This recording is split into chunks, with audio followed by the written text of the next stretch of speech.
Kelihatannya. Oke, siang teman-teman semua. Jadi kemarin dikontak sama Mbak Ovi untuk sharing ya. Nah kebetulan saya memang lagi kemarin ada ide untuk survei ke teman-teman tentang lanjut sekolah atau ambil training sertifikasi profesi ya. Nah jadi sekalian aja karena saya kemarin pikirnya topiknya di bulan Desember ini, ya sudahlah di akhir tahun kita coba review aja gitu ya.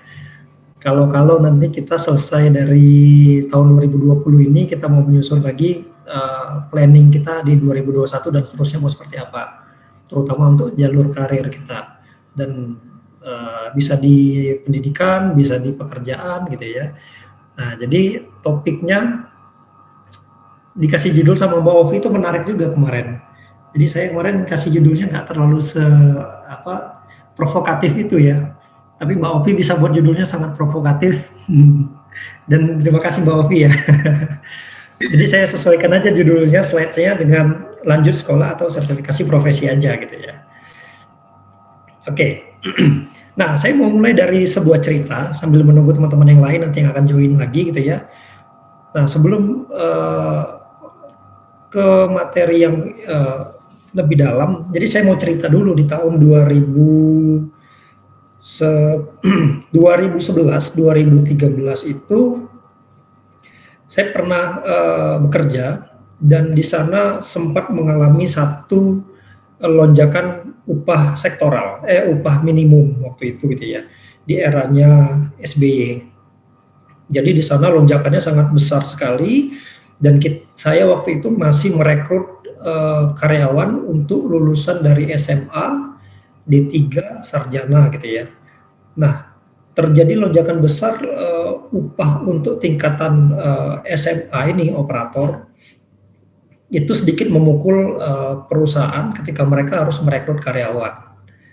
Jadi di sana kita mulai bingung untuk memilih apakah kita tetap memilih anak-anak lulusan SMA atau kita bisa mulai merekrut D3 dengan gaji tingkatan SMA. Ataupun kalau kita naikkan sedikit, kita berikan lebih 200-300 ribu gitu ya. Itu di tahun 2012-2013. Jadi dari waktu itu kita memang mendapatkan situasi bahwa anak-anak SMA itu akhirnya menjadi tidak begitu bernilai harganya gitu ya. Sorry. Nah, tapi saya mau cerita begini sebaliknya, di 2011 saya bekerja itu, saya sering keliling menemui banyak orang gitu ya.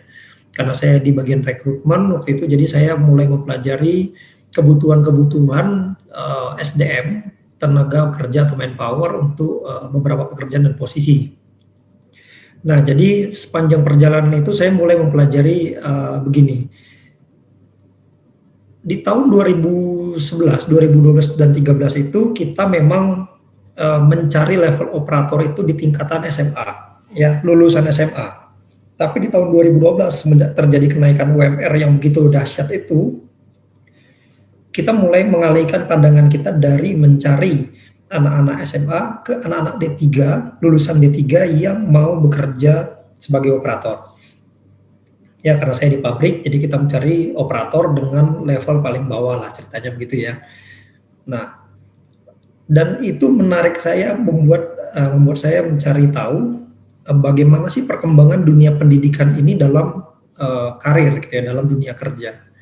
Jadi sebagai pembandingnya, di tahun 2014 sampai 2016 ya, saya pernah bekerja di perusahaan yang lainnya, yang sudah pindah saya dari 2011 sampai 2013 itu pindah ke perusahaan yang lain, 2014, 2016 itu, dan saya bertemu dengan salah satu atasan, manajer saya, dan dia mengatakan begini ke saya, seumur hidup saya tidak pernah merasakan menjadi staff.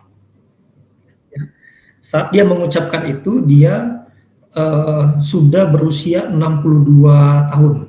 Ya, artinya dia sudah pensiun, dipekerjakan pasca pensiun, ya dikaryakan kembali, dan dia mengatakan semenjak dia lulus sarjana, dia lulusan hukum angkatannya Yusril Iza Mahendra, ya tahu ya, yang pernah jadi menteri itu, dari UI, teman sekelasnya, dan dia bilang dia tidak pernah merasakan menjadi staf di pekerjaannya. Dia lulus kuliah langsung menjadi manajer. Nah, ini menarik sekali sebenarnya teman-teman ya. Kalau teman-teman perhatikan, di usia dia yang 62 tahun, dia kita balik ke usia tahun-tahun di zaman dia gitu ya. Bayangkan kita balik memutar mesin waktu, terus kita balik ke zaman dia. Nah, tadi di tahun 2011, saya itu bertemu dengan orang-orang pabrik yang level pendidikan mereka itu masih banyak SMP dan SD. Jadi yang SD itu sudah menunggu waktu pensiun, yang SMP sudah tinggal tersisa sedikit, dan sekarang sudah dibombardir oleh lulusan SMA. Ya, jadi itu gradasi tenaga kerja di perusahaan. 2014 saya ketemu dengan seorang manajer yang mengatakan lulus sarjana dia nggak pernah jadi staf. Saya nggak begitu kaget, bagi saya pribadi. Kalau bagi yang lain saya nggak tahu gitu ya. Nah, tapi saya punya alasan kenapa saya tidak begitu kaget ketika dia mengatakan dia lulus kuliah semenjak lulus sarjana dari UI, sarjana hukum UI, dia tidak pernah sekalipun bekerja sebagai staf. Dia langsung menjadi manajer, ya kan? Nah, kalau kita perhatikan di zaman itu gitu ya, orang-orang itu untuk sekolah sampai tingkat SMP saja sudah susah. Ya, tingkat SMP itu susah sekali.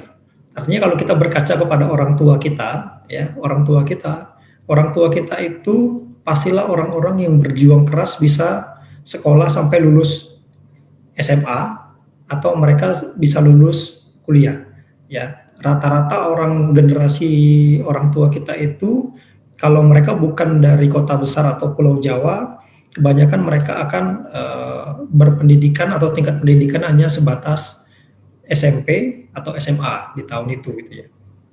Nah, dan inilah yang menjadi pergeseran dalam dunia pendidikan dengan dunia karir kita gitu ya. Nah, ini yang saya mau ceritakan sedikit. Nah, kemudian setelah berjalan tahun, kita melihat bahwa bermunculan training-training sertifikasi gitu ya. Dan ini cukup mengagetkan juga karena di awal-awal tahun 2012 saya juga baru kerja gitu ya. Training sertifikasi ini sudah ada tapi belum begitu terorganisir seperti sekarang. Orang-orang masih banyak yang belum percaya training sertifikasi itu seperti apa gitu ya, untuk apa, nggak ada gunanya gitu ya. Tapi di satu sisi pandangan-pandangan bahwa dunia pendidikan, orang-orang sarjana, orang-orang lulusan diploma itu tetap tidak bisa kerja. Mereka selesai kuliah itu nggak punya basic apapun, tidak punya bekal apapun untuk masuk dunia kerja. Jadi dianggap bahwa kosong lah gitu ya. Kamu mau lulusan sarjana atau master degree gitu ya. Ketika kamu masuk dunia kerja, kamu harus mulai dari nol. Jadi di sini juga ada ketimpangan gitu. Artinya dalam karir, dalam dunia kerja itu ada kegambangan gitu ya. Memilih orang-orang yang bersertifikasi belum ada dan itu baru dimulai, tapi mau ngambil lulusan sarjana tidak begitu percaya karena itu pelajarannya sangat umum sekali gitu ya. Nah, kemarin saya sempat melakukan survei itu yang saya juga share di grup Quantum ya. Saya hanya mensurvei pandangan opini aja dari beberapa orang tentang pendapat mereka dalam berkarir sebenarnya lebih penting mana gitu ya. Apakah pendidikan formal mereka atau training sertifikasi yang sudah mereka dapatkan, dan itu apakah mempengaruhi karir mereka saat ini atau enggak. Nanti di akhir saya akan kasih tahu hasil surveinya ya gitu. Nah, jadi ini saya mau ceritakan itu gambarannya ya. Jadi ada pergeseran kebutuhan tingkat pendidikan. Artinya kalau sekarang teman-teman lihat kenapa tingkat sarjana itu selalu meningkat penganggurannya gitu ya. Lulusan perguruan tinggi itu selalu tinggi tingkat penganggurannya. Dan banyak sekali orang yang nganggur. akhir-akhir ini gitu ya. Karena kalau saya perhatikan, kalau kita mengandalkan pendidikan kita hanya sebatas sarjana gitu, tahun ini sudah tidak spesial. Kalau 20 tahun, 30 tahun yang lalu, menjadi seorang sarjana itu memang spesial. Karena hanya kalangan tertentu saja yang bisa mendapatkan pendidikan setinggi itu. Di mana yang lainnya mayoritas orang Indonesia masih di pendidikannya tingkat SD, SMP gitu ya. Nah, jadi kalau tahun ini pendidikan itu sudah berkembang, orang-orang sudah pendidikan formal ya maksud saya ya. Pendidikan formal orang-orang sudah hampir semuanya melek dengan pendidikan. Dan rata-rata orang sudah berusaha mendapat gelar sarjananya. Nah, untuk pendidikan sekarang pun juga lebih mudah dicapai gitu ya. Kalau teman-teman perhatikan ada banyak sekali sekolah-sekolah yang bisa ditemukan dan biayanya juga sangat murah dan mudah pembayarannya. Ada yang kita bayar per bulan, ada yang biayanya memang murah gitu ya. Nah, dan itu juga mempermudah orang-orang untuk mendapat gelar sarjana. Dulu memang spesial, kalau sekarang saya bilang sarjana itu sudah tidak spesial lagi. Nah, dari sana muncul profesi ini menjadi satu tantangan baru bagi kita, orang-orang yang bekerja profesional gitu ya. Apakah kita masih tetap bertahan dengan pandangan bahwa jalur pendidikan formal itu penting, nomor satu, atau kita perlu mulai melirik training sertifikasi profesi yang bersertifikat gitu ya, dan yang memang diakui gitu. Karena kita bicaranya adalah dunia yang begitu cepat, kita butuh sesuatu kecepatan dalam bekerja, butuh pengakuan dalam kompetensi kita gitu ya, dan kita nggak bisa sekedar mengandalkan ijazah. Itu yang terjadi saat ini gitu. Oke teman-teman, kalau misalnya ada yang mau ditanyakan nanti bisa langsung ke kolom chat aja ya, sambil ini, jadi supaya semoga saya nggak kepanjangan dikit sih slide-nya. Nah, ini penjelasan tadi ya, sudah saya jelaskan dikit. Jadi pendidikan formal itu tidak sementara yang zaman dulu. Saya sudah ceritakan 30 tahun lalu bagaimana dan sekarang bagaimana. Teman-teman pasti akan lihat lulusan SMA yang masih berpikir sekolah hanya sampai SMA dan bekerja saja, itu mereka akan berakhir dalam bertahun-tahun mencari pekerjaan dan sulit mendapatkan pekerjaan. Ya, karena jumlah yang lulus setiap tahun akan bertambah dan pekerjaan sudah tidak lagi bisa menyerap lulusan-lulusan SMA atau SMK ini. Karena memang kompetensinya sangat rendah gitu ya. Sama dengan, jadi semua sudah meningkat ke level pendidikan yang lebih tinggi. Seperti saya bilang tadi bahwa dulu perusahaan-perusahaan itu mencari lulusan SD gitu ya. Berjalan tuh sudah banyak yang lulus SMP, mereka naik mencari lulusan SMP. Dari SMP mereka naik ke SMA sampai tahun ya tahun-tahun sekarang ya masih gitu ya, tapi sudah mulai sedikit dan berkembang dunia industrinya. Sekarang kita mencari yang lebih spesifik dan lebih tinggi tingkat pendidikannya gitu ya. Makanya teman-teman akan perhatikan di tahun ini akan banyak sekali lulusan pencari kerja itu yang sudah bergelar S2, tidak lagi cuma S1. Jadi ada di satu perusahaan itu sekarang untuk satu posisi MT, ya manajemen trainee itu, mereka akan menseleksi dari lulusan S1, S2, bahkan S3, ya, dan mereka setarakan. Dan lulusan S1 ya mereka harus bersaing dengan lulusan S2, itu sudah pasti. Secara pengetahuan dan keilmuan, muscle knowledge-nya ya sudah pasti beda gitu ya, sarjana dengan master degree gitu. Apalagi kalau kita disandingkan dengan doktor, itu pasti akan beda sekali. Tapi proses seleksinya akan disamaratakan. Nah, ini menjadi tantangan. Jadi kalau kita bertahan di level pendidikan kita sarjana, wah ini akan sulit sekali. Ya. Nah, sekarang pendidikan itu semakin mahal. Teman-teman coba lihat di kampus masing-masing aja gitu ya. Kalau lanjut S2 sekarang itu perlu biaya berapa gitu. Dan prospek karirnya kemana itu bisa dibayang-bayangkan gitu. Bisa kita pelajari. Dan terkadang biaya yang tinggi di sekolah formal itu tidak menjamin kita akan langsung mendapat pekerjaan yang baik. Nah, sekarang Nah, saya cerita sedikit waktu saya kuliah di PPM. PPM itu dulu terkenal dengan ilmu manajemennya gitu ya, bahkan sempat dibilang sebagai ilmu manajemen tertua di Indonesia, yang sekolah tertua manajemen di Indonesia gitu ya.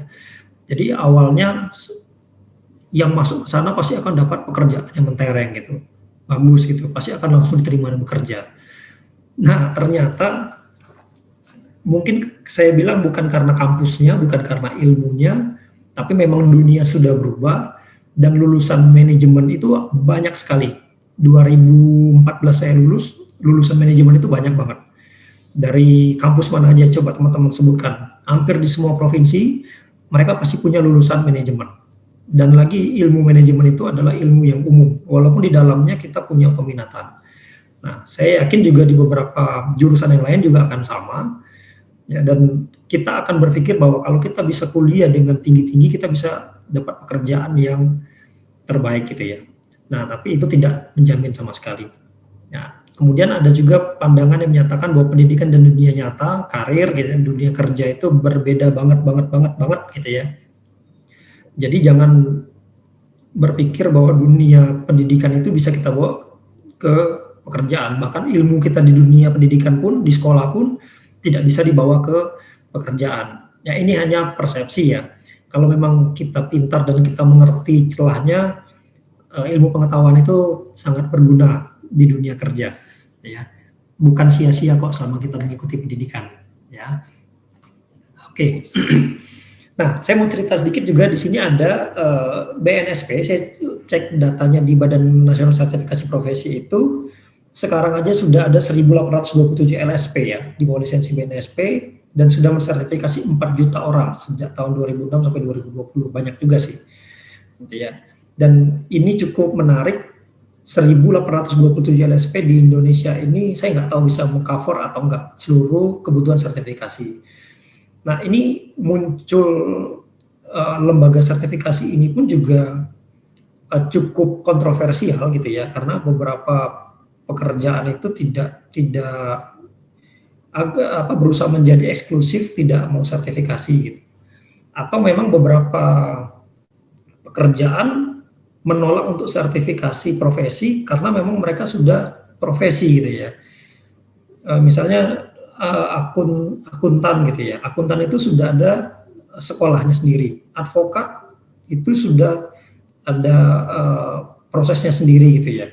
Saya nggak tahu apakah dia akan masuk ke BNSP atau enggak gitu. Nah, psikolog sebenarnya saya nggak tahu psikolog ini dulunya sudah sebagai profesi atau jalur pendidikan formal gitu ya.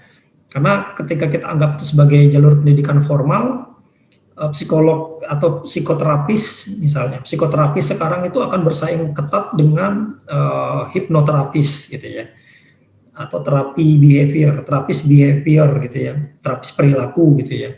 Dan itu di luar dari profesi psikolog gitu ya.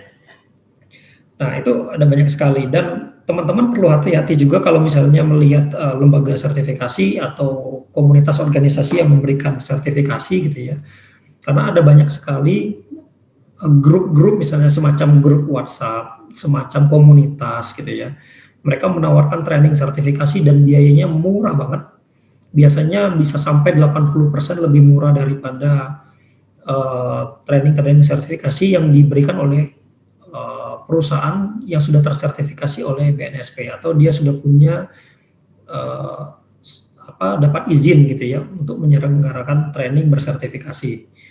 Nah, mereka biasanya menawarkan training sertifikasi biayanya lebih murah, tapi nah ini tapinya sertifikat trainingnya itu hanya berupa sertifikat attendance. Jadi sertifikat kehadiran. Jadi ceritanya banyak orang-orang yang dalam komunitas itu mengikuti training misalnya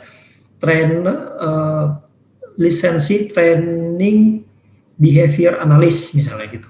Nah, ada satu orang ngikutin training behavior analyst ini dan dia tersertifikasi, kemudian dia ingin menawarkan ke orang lain. Memang yang mengadakan adalah trainer yang berlisensi, tapi dia menawarkan ke orang lain dengan jaminan sertifikasi juga gitu. Harganya murah banget. Nah, harusnya kita curiga training sertifikasi kok bisa murah banget. Ya, karena Satu, sertifikasi pasti ada lifetime-nya, setidaknya minimal setahun sekali pasti kita akan lapor gitu ya. Kemudian ada tugas-tugas yang harus kita selesaikan, ada laporan jam aktivitas kita untuk memenuhi sertifikasi kita, supaya sertifikat kita tetap update gitu ya. Nah, itu tidak mudah juga sih kalau kita nggak care dengan training-training seperti ini. Wah, ada yang murah nih trainingnya, kita ikutin aja. Pas sudah ikut ternyata kita cuma dikasih sertifikat attendance gitu ya. Dan ini agak-agak menyakitkan juga gitu ya. Saya pernah ikut di HRD Forum, sorry saya sebut namanya. Semoga tidak ada yang bekerja di sana gitu ya. HRD Forum itu dulu pernah mengadakan training sertifikasi DISC. Ya, DISC certification katanya gitu ya. Nah, jadi biayanya tahun 2012 itu sekitar 3,5 juta. 3,5 juta. Jadi ikut di sana, kalau saya waktu itu hanya sekedar ingin tahu aja tentang DISC, jadi saya ikut, saya nggak kejar sertifikasinya. Karena memang saya pikir nggak mungkin lah biaya segitu saya bisa mendapat sertifikasi sebagai apa misalnya sebagai analis atau apa gitu dari DISC gitu ya. Ya, dan memang di akhir ternyata hasil atau sertifikat yang dikeluarkan itu adalah sertifikat attendance. Nah, ini cukup mengagetkan juga kan. Sambil saya berpikir, oh benar juga ya 3,5 juta, berharap apa sih gitu ya. Ngakunya training sertifikasi gitu ya. Tapi ternyata itu tidak memberikan sertifikat kompetensi. Jadi dia hanya memberikan sertifikat kehadiran bahwa kita sudah hadir dalam training yang mereka selenggarakan dan kita sudah mendapatkan pengetahuan, dan kita tidak diberikan keterangan bahwa kita sudah dinyatakan layak sebagai orang yang paham dan bisa menggunakan tes DISC. Ya, ini akan berbeda sekali gitu ya. Oke, ini saya cerita dikit aja. Tadi angkatan kerja pengangguran itu ada banyak sekali, dan pengangguran itu munculnya juga dari lulusan-lulusan sekolah formal gitu ya. Lulusan sekolah formal. Ada sekitar 6,8 juta orang ya. Nah, di Indonesia sendiri 4,9%, kemudian ini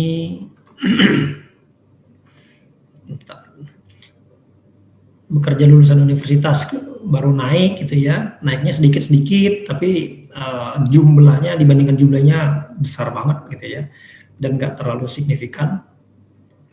Lulusan universitas yang nganggur gitu ya, selalu seperti ini. Nah, ini pengangguran itu yang dibilang kalau kita belum punya pekerjaan dan mencari pekerjaan, kita masih disebut pengangguran. Lagi menyiapkan usaha, kita masih disebut pengangguran gitu ya. Ini datanya dari ini ya, BPS ya. Kalau kita tidak punya pekerjaan, tidak mencari pekerjaan karena merasa tak mungkin mendapatkan pekerjaan, juga pengangguran. Nah, ini pengangguran ini muncul karena ya tadi ya tidak terserap dalam dunia kerja. Ya, itu udah pasti gitu ya. Kalau kita mampu menjadi pengusaha, berarti kita menjadi pengusaha. Ya, kalau kita memang mau mencari kerjaan, ya dan kita mampu, ya pasti kita akan diterima. Tapi kalau kita tidak diterima bekerja, sudah bertahun-tahun mencari tidak ini juga, berarti kita memang tidak terserap di dunia pekerjaan. Oke, ini tadi sertifikasinya gitu ya. Nah, bicara tentang sertifikasi profesi, saya melihatnya begini, sertifikasi profesi itu adalah sesuatu yang lebih baru gitu ya, yang lebih baru yang bisa kita lihat di akhir-akhir ini, bahwa semua itu butuh sebuah keabsahan, butuh sebuah pengakuan bahwa kita memang bisa melakukan sesuatu, atau kita punya pengetahuan, kita punya skill, kita punya kompetensi pada satu bidang gitu ya. Nah, itu membuat sertifikasi profesi ini cukup menarik gitu ya. Nah, kita tidak lagi bisa bergantung ke pendidikan formal. Nah, sertifikasi profesi ini, saya membandingkannya dengan pendidikan formal. Pendidikan formal itu kenapa tidak begitu diminati lagi sekarang gitu ya. Jadi teman-teman perlu lihat, teman-teman yang bekerja di dunia HR gitu ya, semacam seperti Hardy kemarin udah ikut CHRP ya dia. Itu ikut CHRP itu sangat menarik sekali. Jadi kalau di PPM untuk bidang peminatan manajemen sumber daya manusia, semua materi itu sudah dipelajari. Ya. Tapi gelar kita adalah MM. Ya.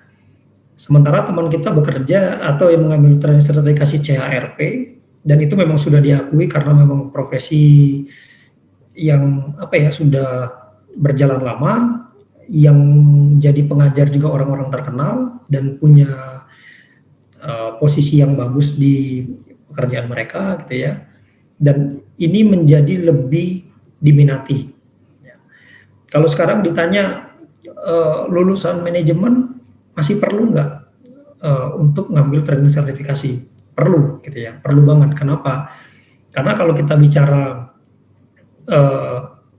kamu lulusan S2, kemudian kamu punya sertifikasi profesi bidang karir pekerjaannya, itu akan lebih lengkap.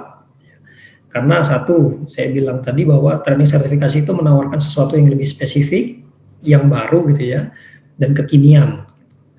Nah, sementara bidang pendidikan formal itu, dia menawarkan pendidikan yang umum, yang kalau kita bilang update-nya ya kurang update gitu ya. Jadi teman-teman, saya pernah melakukan sebuah riset kecil dalam buku kuliah saya gitu. Semoga teman-teman kalau punya waktu juga coba perhatikan. Teman-teman coba perhatikan buku pelajaran, buku ajar yang teman-teman pegang di kampus gitu ya. Teman-teman lihat daftar pustakanya. Ya, daftar pustakanya teman-teman lihat tahun rujukannya ya. Nah, teman-teman akan menemukan bahwa tahun literatur yang dirujuk itu pasti akan sudah lama gitu ya, sudah tahun berapa, bisa 10 tahun, bisa 15 tahun gitu ya. Dan kita akan jarang menemukan buku yang daftar pustakanya itu 2 tahun terakhir, 3 tahun terakhir gitu ya. Dan itu sulit sekali kita temukan di daftar pustakanya.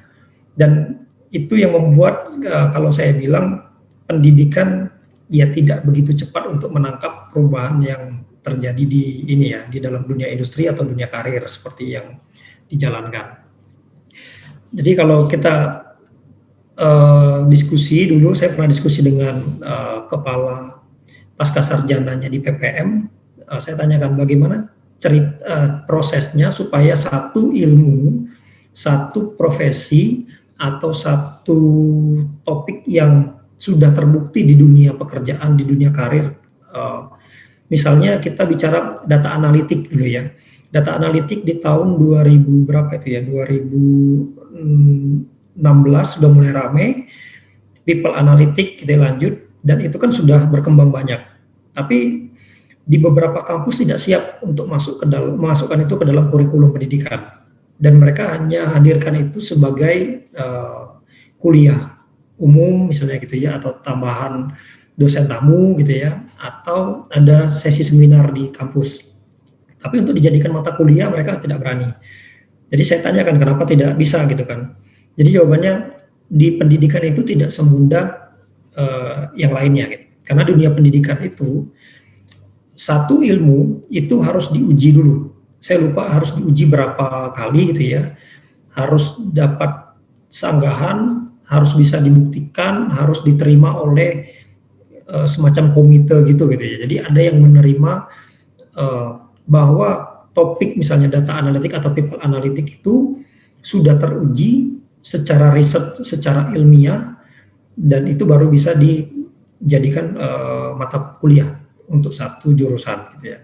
Dan ini memang agak tertinggal menurut saya, karena di dunia usaha, di dunia karir gitu ya, orang-orang sudah mulai menggunakan people analitik, data analitik, sementara di kampus sendiri tidak berani mengajarkan itu karena memang belum ada di kurikulum pendidikan. Nah, itu yang membuat saya berpikir apakah sekolah masih bisa memberikan ilmu yang update gitu ya. Nah, sementara sertifikasi profesi ini hadir menawarkan tadi yang saya bilang spesifik, lebih baru gitu ya, lebih kekinian gitu. Dan kalau kita perhatikan sertifikasi profesi itu, training sertifikasi profesi itu selalu diberikan satu oleh lembaga yang tersertifikasi, kedua punya waktu, ketiga judulnya selalu akan spesifik. Misalnya sertifikasi compensation benefit, sertifikasi project management, sertifikasi risk management misalnya gitu ya. Padahal semua itu sudah ada di manajemen operasi.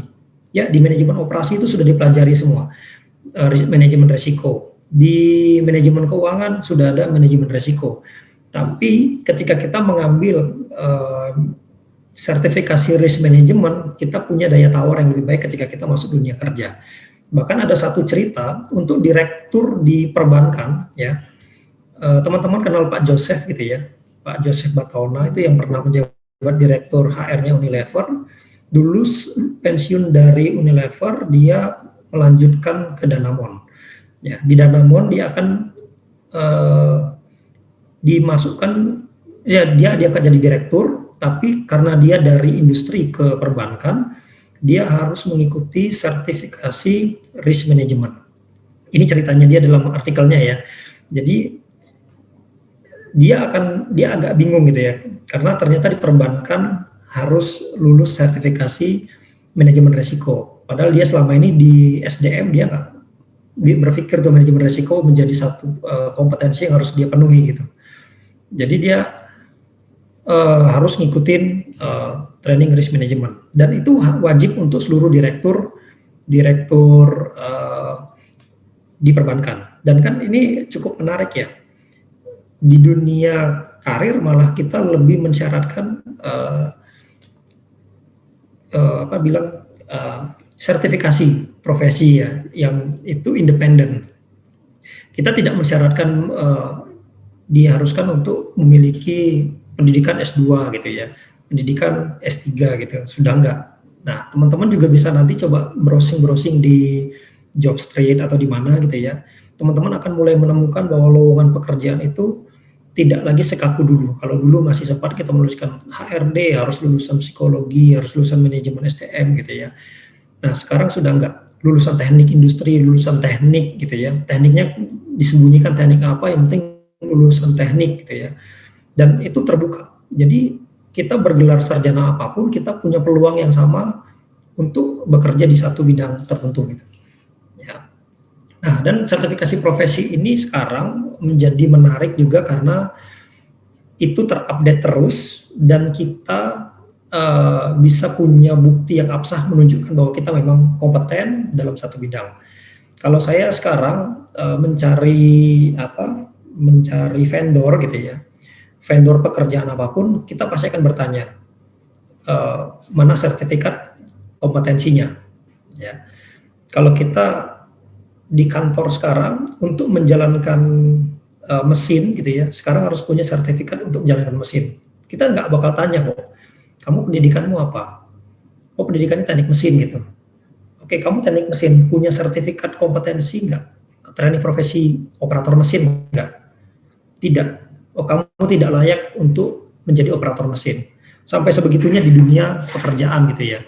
Jadi pendidikan formal itu sekarang seolah-olah hanya sebagai pintu masuk aja, pintu masuk, tapi untuk menjadi sukses, untuk kita tetap update atau lebih cepat berlarinya untuk karir yang lebih baik, sertifikasi profesi itu penting banget gitu ya, bagi teman-teman. Jadi ini yang bisa saya ceritakan sedikit. Nah, hasil survei yang saya lakukan kemarin, saya bertanya ke beberapa orang gitu ya, menurut mereka mana yang lebih penting dalam karir mereka, dan 72%-nya mereka bilang training profesi bersertifikasi gitu ya. Dan kalau ditanya ke mereka untuk lebih meningkatkan karir, kalian percaya yang mana sih gitu ya? Apakah melanjutkan S2, melanjutkan pendidikan yang lebih tinggi, atau ngambil training profesi bersertifikasi? Dan mereka tuh 80% memilih untuk mengambil training profesi bersertifikasi gitu ya. Karena mereka sudah, mungkin saya bilang sudah tahu gitu ya, karena memang di dalam dunia karir pendidikan itu tidak bisa kita andal-andalkan terus gitu ya. Kita tidak bisa bicara di kantor itu seperti ini.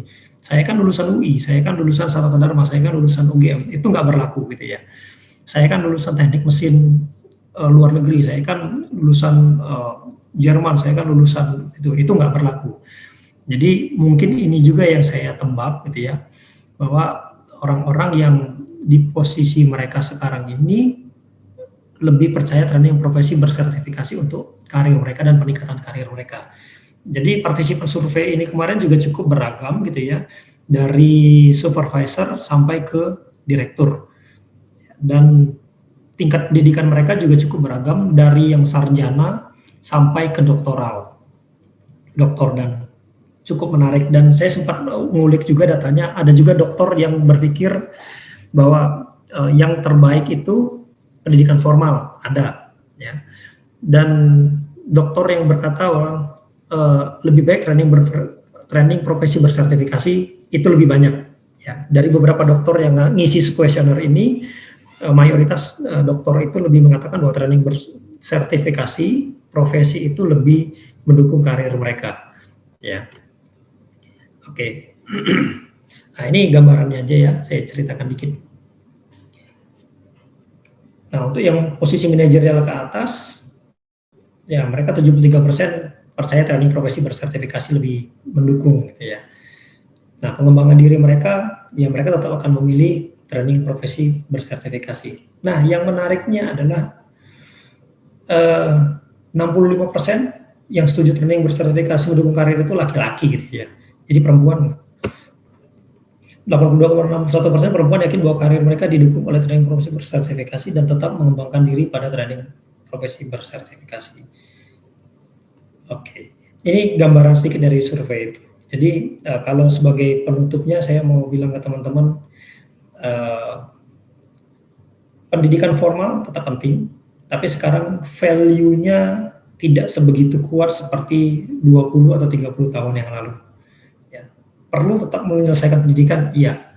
Tapi ketika kita berpikir untuk melanjutkan ke dunia karir, gitu ya, karir profesional kita perlu melirik juga bahwa ada satu anak tangga lain yang perlu kita ambil sebagai bagian atau sebagai pijakan langkah kita supaya kita bisa melanjutkan ke posisi yang lebih baik atau mendapatkan karir yang lebih baik. Nah, yaitu training profesi bersertifikasi. Nah, yang paling penting adalah ketika kita mencari training berprofesi sertifikasi, ya kita perlu mengetahui bahwa lembaga yang menyelenggarakan adalah lembaga yang tersertifikasi, ya, dan dia LSP biasanya gitu ya, dan training yang diberikan juga memang sebuah profesi. Jadi sekarang hati-hati juga, ada juga training yang sifatnya administratif tapi ditrainingkan sebagai profesi gitu. Jadi ada gitu ya. Seperti training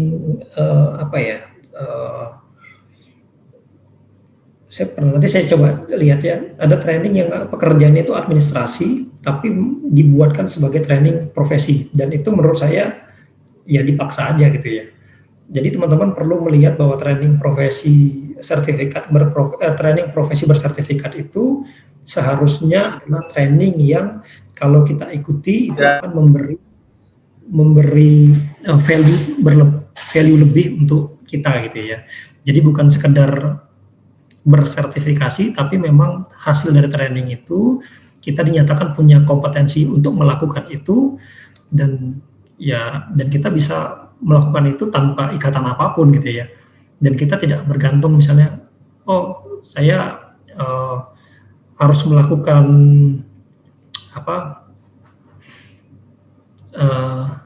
ya begitulah gitu ya. Saya jadi bingung menceritakannya. Jadi intinya begitu teman-teman. Oke, sampai di sini teman-teman, ada yang mau kita diskusikan nggak? Oke, thank you Pak Ari atas penjelasannya, gila.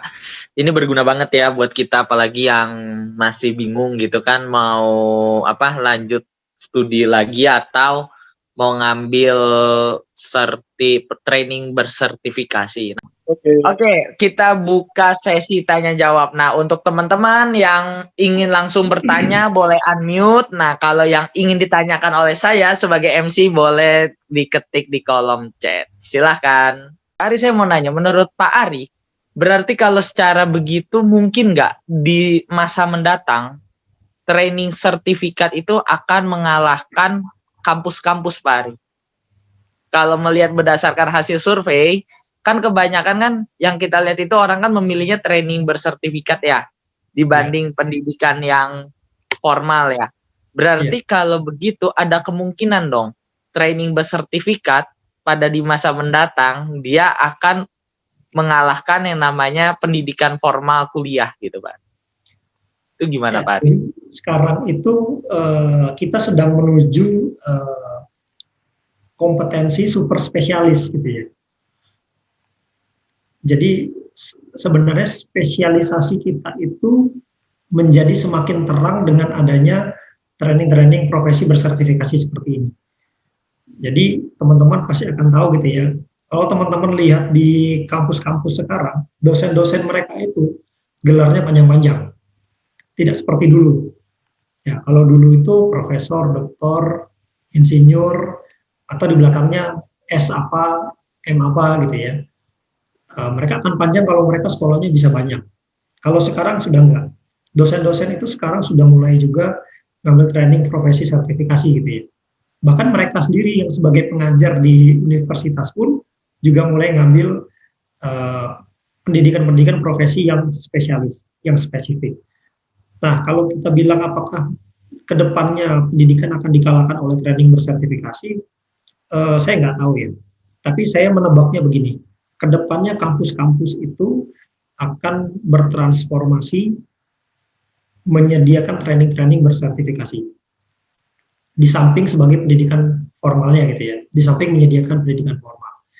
Jadi saya pernah sharing gini Nado, karena saya nggak terlalu banyak juga menggali dari kampus lain, tapi saya selalu ngamatin dari beberapa kejadian aja gitu. Salah satunya yang saya selalu perhatikan itu PPM. PPM itu kan trainingnya banyak banget Pak. Ya, trainingnya banyak banget. Jadi kalau teman-teman mau tahu, PPM itu pemasukan terbesarnya itu adalah dari training dan konsultan. Bahkan kalau kita bicarakan training dan konsultan, mana yang lebih besar pemasukannya? Dari trainingnya. Training itu nomor 1. Training apa yang mereka adakan? Training bersertifikasi. Ya. Training bersertifikasi itu yang mereka sediakan. Pendidikannya, formalnya tetap jalan gitu ya. Tetap jalan.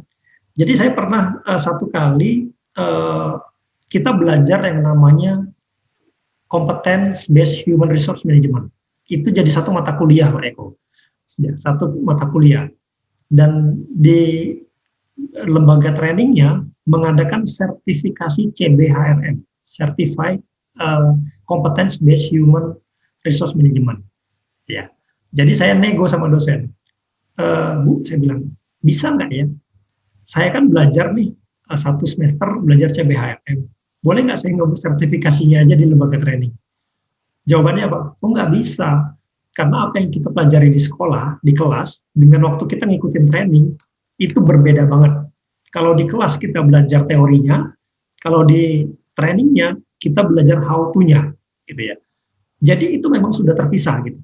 Dan ini mungkin yang menurut saya juga menjadikan itu ya, training itu cukup seksi. Kenapa? Karena orang-orang yang punya sertifikat kompetensi profesi itu, ya profesi tertentu itu, mereka belajar bagaimana gitu ya. Bukan belajar apa dan bukan belajar why gitu ya. Tapi mereka sudah belajar gimana sih cara menerapkannya, gimana sih cara mengimplementasikannya. Nah, jadi perkiraan saya begitu, Nando. Jadi kedepannya kampus tidak akan hilang gitu ya, tapi kampus-kampus akan menambah atau melebarkan sayap mereka dengan memberikan training-training profesi bersertifikasi yang seperti saya bilang tadi, di kampus formal mereka mengajarkan what and why, tapi di sayap lainnya mereka mengajarkan how to implement-nya. Oke Pak Ari, thank you. Jadi bisa disimpulkan kayaknya ke depan-depan itu kampus-kampus itu bakal melebarkan sayapnya ya ke arah training yang bersertifikasi. Nah, ini kita dapat pertanyaan kedua nih Pak Ari dari Ovi dulu. Udah mulai banyak nih ya. Pak Ari mau nanya, ketika selesai S1 lanjut S2, apakah sertifikasi perlu langsung diambil atau nunggu disuruh aja waktu kerja? Soalnya ada anggapan yang pernah saya dengar-dengar, kok seneng banget sekolah semuanya diambil, hehehehe. Itu dari Ovi. Kalau sekolahnya hobi sih nggak apa-apa ya. Ya, jadi kita kembali ke orientasi dulu gitu ya. Orientasi kita itu sekolah itu untuk apa? Gitu. Karena kita nggak bisa munafik. Beberapa teman saya dia sekolah lulus S1 lanjut jadi dosen, beberapa tahun langsung jadi lanjut S2, beberapa tahun S2 kembali ngajar, dia lanjut S3. Orientasinya apa? Dia ingin menjadi dosen. Ya, dia ingin menjadi dosen. Dan itu sejalan gitu ya. Tapi kalau kita misalnya mau bekerja di dunia profesional seperti misalnya swasta gitu ya, kita mau jadi karyawan, kita mencari satu perusahaan, kita mau kerja di misalnya mau kerja di Chevron atau di mana gitu. Kalau kita habiskan waktu kita untuk sekolah, itu akan membuat kita juga termakan usia gitu ya. Yang tadinya batas usianya misalnya 25 tahun untuk jadi satu posisi karena kita sekolah terus gitu ya. S1 selesai lanjut S2. Belum selesai S2-nya udah paralel dengan S2 yang lain. Belum selesai S2 yang ini paralel lagi ambil S2 yang lain gitu ya. Itu ada gitu ya. Ada orang yang suka seperti itu dan dia memang senang sekali sekolah. Tapi kerja nggak? Enggak, dia nggak kerja. Uangnya dari mana? Ya uangnya dari orang tua gitu ya. Uang sekolahnya dari orang tua gitu. Nah itu kalau saya bilang tergantung gitu ya. Kita mau orientasinya kemana. Dan memang sebaiknya kita menentukan dulu karir kita seperti apa.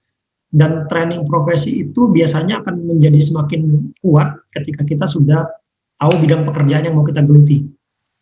Ya misalnya kalau saya misalnya dulu dari psikologi masuk ke SDM gitu ya, ke Human Resources. Jadi orientasi saya nggak bakal jauh-jauh gitu ya dari Human Resources. Training-training yang saya ikutin juga pasti akan tentang Human Resources. Dan saya belum kepikiran untuk kuliah S2 di profesi psikologi gitu ya, karena memang kelihatannya manajemen sudah membantu saya melihat bahwa kelihatannya profesi lebih mendukung deh untuk karir gitu ya, dibandingkan saya ngambil S2 lagi gitu ya di profesi sebagai psikolog. Nah itu pandangan pribadi saya gitu ya. Jadi teman-teman akan melihat satu jalan sendiri ketika teman-teman sudah menemukan bidang karir atau bidang profesi yang mau teman-teman geluti. Gitu ya. Jadi misalnya teman-teman marketing gitu ya, marketing pun nanti ada banyak. Teman-teman bisa aja jadi marketing misalnya jadi copywriter. Copywriter itu juga ada sertifikasi profesinya setahu saya. Ya teman-teman bisa ikut trainingnya, bahkan di luar negeri juga ada kok yang mengadakan training sertifikasinya. Nah itu bisa diteruskan. Ya. Kalau kita menemukan bidang karirnya. Seperti itu, Ovi. Terima kasih banyak, Pak Ari. Oke, Ovi sudah paham. Nah, terus nih Pak Ari, ada pertanyaan lagi dari Kintan nih. Ini anak magang yang di divisi marketing. Siang Pak Ari, mau tanya, kalau sertifikasi pasar modal itu sama kayak sertifikasi profesi nggak ya Pak? Lalu masa berlaku sertifikasi biasanya berapa tahun ya Pak? Atau setiap sertifikasinya berbeda-beda masa tahunnya? Terima kasih Pak. Sama-sama Kintan. Silakan dijawab Pak Ari. Ya, tergantung. Kita lihat dulu sertifikasi. Jadi sebagai pialang saham itu sertifikasi profesi. Jadi kita harus ikut training dulu sebagai pialang dan kita baru bisa melakukan trading gitu ya. Tapi kalau kita cuma trading untuk diri sendiri, ya itu kita nggak perlu gitu ya. Tapi kalau kita misalnya bekerja sebagai konsultan saham, misalnya gitu ya, konsultan di bursa saham gitu, kita pasti perlu untuk sertifikasi itu. Dan itu memang dunianya di keuangan ya. Saya tidak terlalu banyak terjun ke sana. Cuma dari beberapa teman saya yang dulunya ngambil manajemen keuangan di PPM, mereka masuk ke industri saham seperti ini, mereka akhirnya harus mengambil sertifikasi lagi supaya mereka bisa menjadi pialang gitu ya. Dan waktu itu tetap harus di-upgrade. Setahu saya setahun sekali mereka harus ikut lagi pembaruan sertifikat mereka. Gitu. Oke, Kintan. Gimana Kintan? Pertanyaannya sudah terjawab? Pak, kalau untuk masa berlakunya tadi berapa tahun ya Pak? Setiap setahun sekali ya? Itu ada macam-macam ya, tapi umumnya setahun sekali karena kita harus ada update bahwa dalam 1 tahun itu kita sudah memenuhi jam itu belum, jam kerjanya belum. Jadi ada teman kemarin ikut juga training risk management misalnya gitu ya. Mereka harus harus melewati berapa puluh jam gitu untuk bisa mendapatkan update sertifikat mereka. Jadi kalau mereka tidak tercapai, mereka nggak bisa update sertifikat kompetensi mereka, profesinya. Itu beda-beda tergantung profesi apa yang mau kita ikutin ya.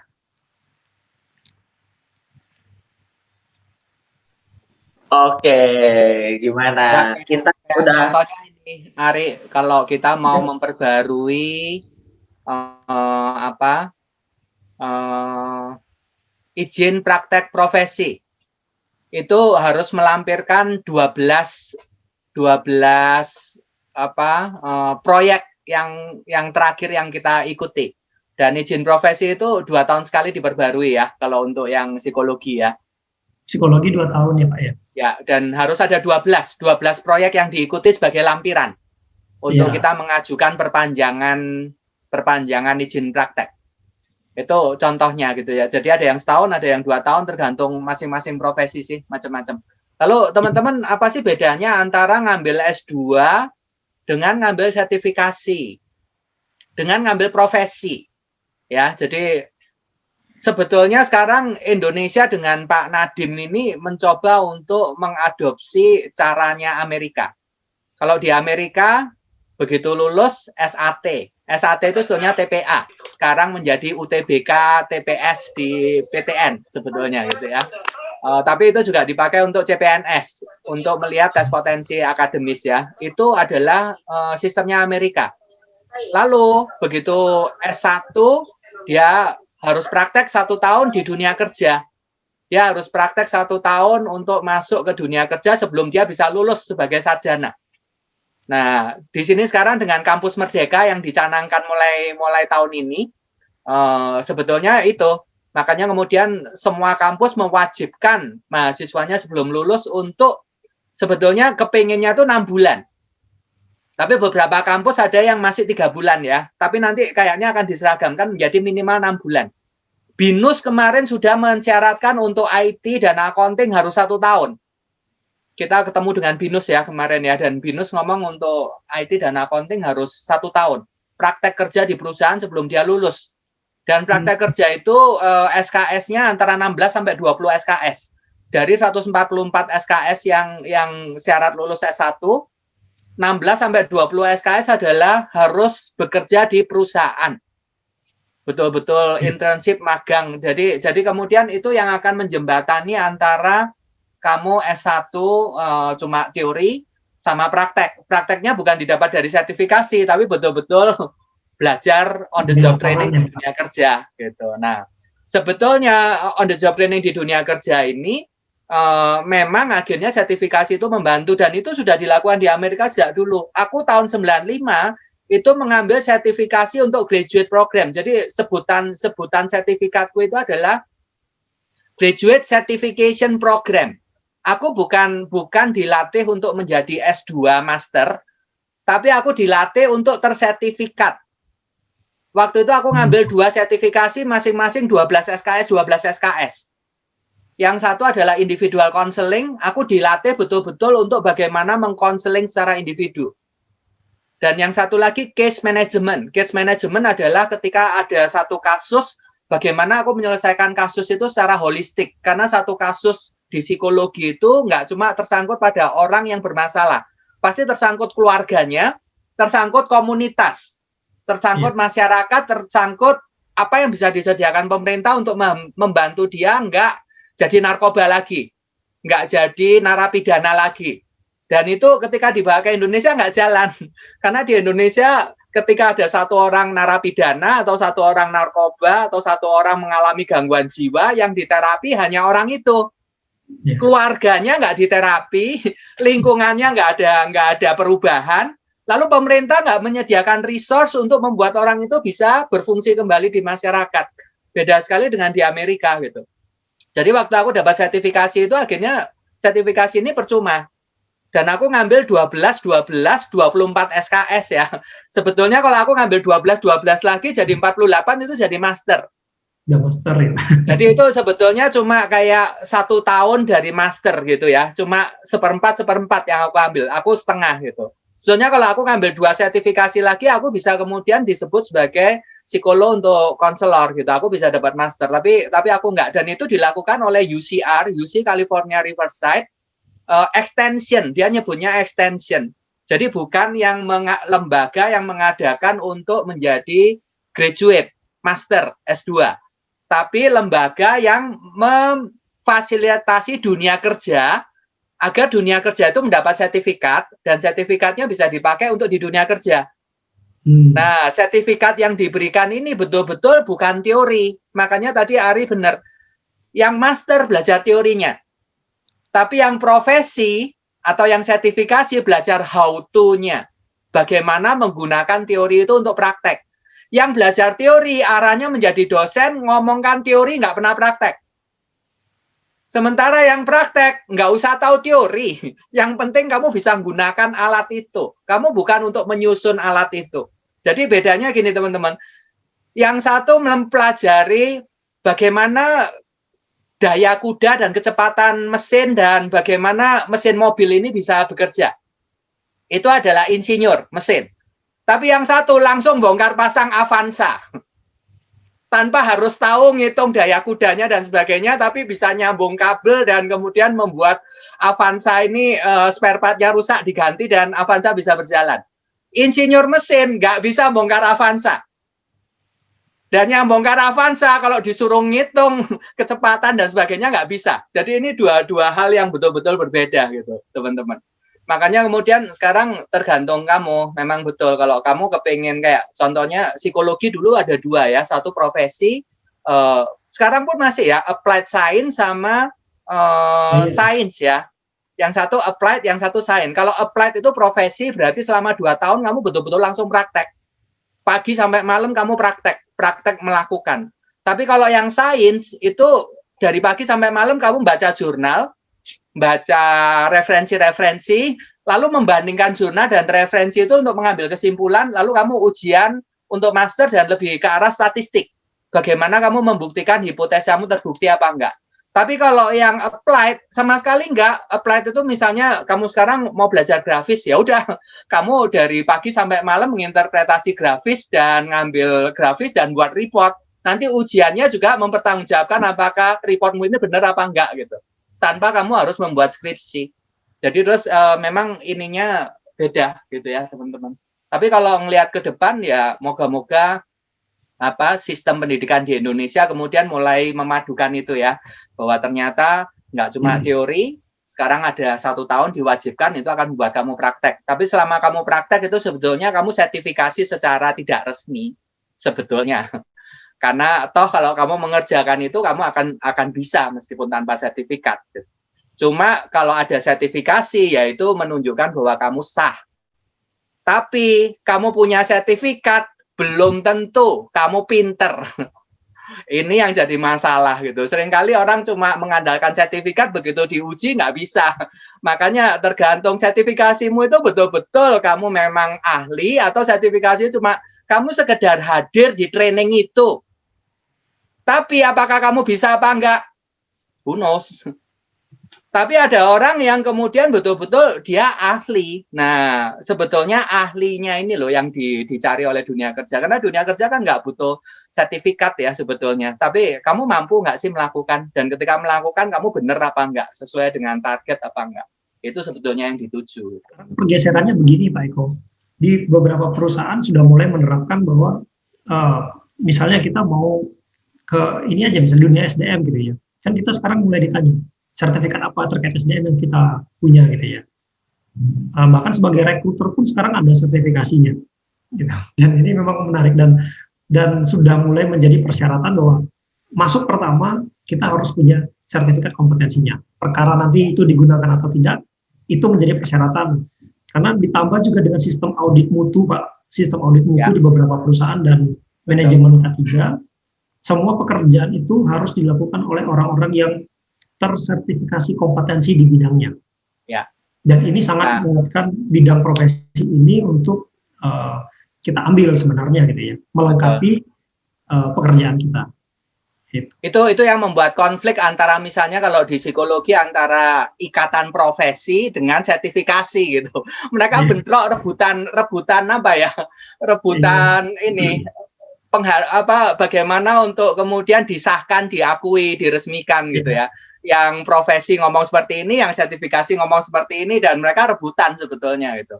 Cuma kalau di perusahaan mereka nggak peduli, kamu mau profesi, kamu mau sertifikasi, yang penting proyekku bisa dijalankan apa enggak dan hasilnya itu mendatangkan duit apa enggak gitu. Nah, kalau di IT beda dengan psikologi misalnya, beda dengan apoteker, beda dengan dokter, beda dengan akuntan yang masing-masing sudah punya ikatan sarjana. IT belum punya ikatan sarjana. Dan IT itu betul-betul certificate based. Kalau kamu tersertifikasi di dalam CRM, sertifikasi dalam data analitik, sertifikasi untuk apa ya, misalnya SAP, itu kamu nggak perlu. Kamu harus lulusan IT. Kamu bisa lulusan kehutanan, bisa lulusan jadi pertanian, tapi kamu punya sertifikasi SAP. Dan otomatis kamu akan bisa bekerja di perusahaan sebagai IT yang menjalankan SAP. Tapi otomatis pada waktu kamu ngelamar ke sana yang diuji adalah SAP-nya. Apakah memang kamu bisa menjalankan apa enggak? Dan teman-teman, SAP itu 40 juta loh. Betul, Pak. SAP itu 40 juta. Itu dengan kamu ngambil S2 aja sudah hampir kurang lebih sama ya. Padahal SAP itu kamu belajar hanya 3 bulan. Tapi begitu kamu ngantongi sertifikat SAP itu dari Jerman by the way. Itu begitu kamu ngantongi, seluruh dunia terbuka. Betul. Kamu mau bekerja dimanapun kamu bisa dengan sertifikat SAP, asal kamu menguasai bahasa dari negara itu ya. Jadi misalnya kamu mau bekerja dengan SAP di Jerman ya, kamu harus menguasai bahasa Jerman. Kamu bekerja SAP dengan Hong Kong misalnya, kamu harus menguasai bahasa Inggris atau bahasa Mandarin misalnya. Tapi SAP-mu itu berlaku di seluruh dunia. Nah, makanya kemudian ada beberapa pendidikan yang begitu fleksibel kayak IT tadi. Nggak mengharuskan kamu lulusan IT, yang penting kamu bisa menggunakan, mengaplikasikan program itu, atau bisa mendevelop program itu gitu ya, dengan sertifikasi itu, dan kamu akan bisa digaji dengan sangat mahal gitu. Tapi beberapa profesi seperti apoteker, akuntan, notaris, psikologi, dokter, ini memang kemudian terikat organisasi profesi di negara itu. Di negara lain nggak diakui. Jadi kalau kamu dokter di Indonesia, kamu nggak bisa jadi dokter di luar negeri. Karena di luar negeri akan punya cara dokternya sendiri gitu. Betul. Kamu jadi notaris di Indonesia nggak bisa diakui jadi notaris di luar negeri. Karena notaris Indonesia dengan notaris luar negeri beda hukum, beda aturan main, beda policy dan sebagainya. Apoteker juga sama. Obat di Indonesia nggak ada di luar negeri. Obat di Indonesia hanya BPOM-nya Indonesia. Di luar negeri mungkin kadar kandungannya sama, tapi namanya berbeda, persyaratannya berbeda. Di Indonesia lulus, di luar negeri belum tentu lulus. Nah, ini yang menyebabkan perbedaan. Akuntansi juga sama. Accounting ada yang international akuntansi, ada yang ikut akuntansi kemudian dengan cara tertentu karena sistem pajaknya Indonesia. Di mana sistem pajak luar negeri beda caranya gitu. Makanya kemudian kamu nggak bisa disertifikasi itu di mana-mana gitu. Ini yang perlu dipahami ya. Oke, teman-teman 13.15 mungkin Pak Ari juga harus bekerja dan sebagainya. Thank you Pak Ari, diskusinya luar biasa. Ya, ini membuat perenungan buat teman-teman ya. Perlukah ngambil S2 atau sebetulnya sertifikasi justru membantu kamu dapat pekerjaan lebih cepat? Atau saya tutup begini Pak, Jadi teman-teman di dunia pendidikan sebenarnya pendidikan itu sudah terbagi jadi dua.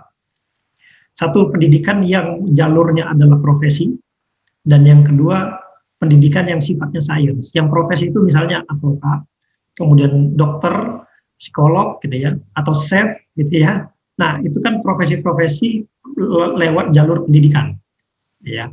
Itu juga bisa kita kategorikan sebagai jalur profesi. Nah, tapi untuk jalur pendidikan formal yang lainnya yang sifatnya sains, yang belajar teori tadi, itu sudah terbuka jalannya sekarang untuk menjadi lebih spesialis, punya profesi atau sertifikasi yang lebih komplit gitu ya, supaya kita tidak cuma sekedar tahu teori dan lebih tahu how to-nya, yaitu salah satunya dengan kita menemukan bidang karir yang kita pilih, kemudian kita mengambil bidang profesi kompetensi yang bisa kita ikutin melalui training bersertifikasi dan diakui gitu ya.